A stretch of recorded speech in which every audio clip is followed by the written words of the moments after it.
سأل سائل بعذاب واقع للكافرين ليس له دافع من الله ذي المعارج تعرج الملائكة والروح إليه في يوم كان مقداره 50,000 سنة فاصبر صبرا جميلا إنهم يرونه بعيدا ونراه قريبا يوم تكون السماء كالمهل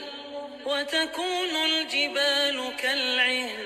ولا يسأل حميم حميما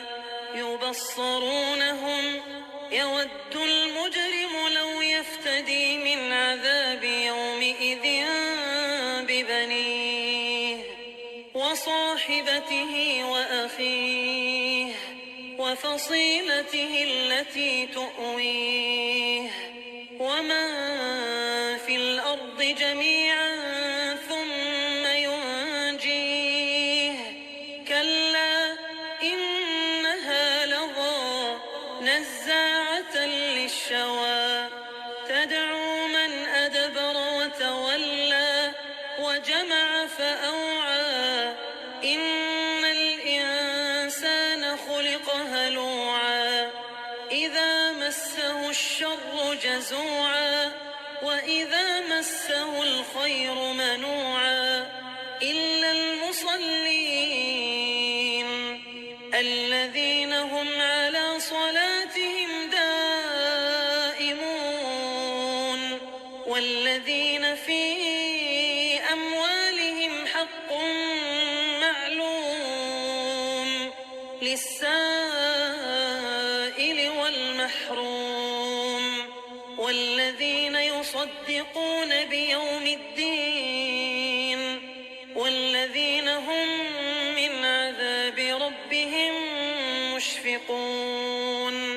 إن عذاب ربهم غير مأمون والذين هم لفروجهم حافظون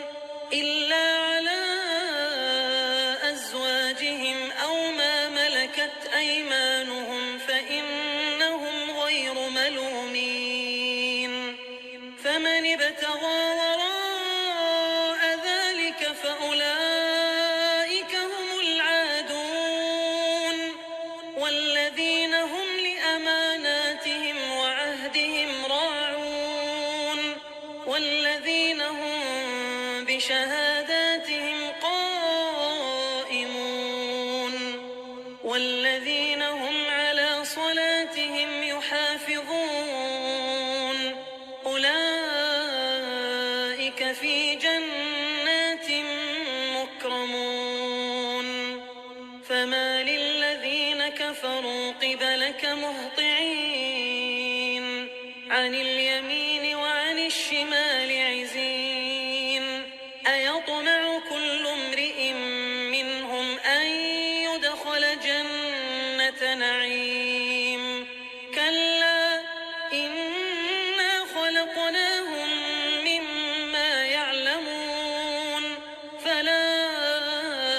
أقسم برب المشارق والمغارب إنا لقادرون على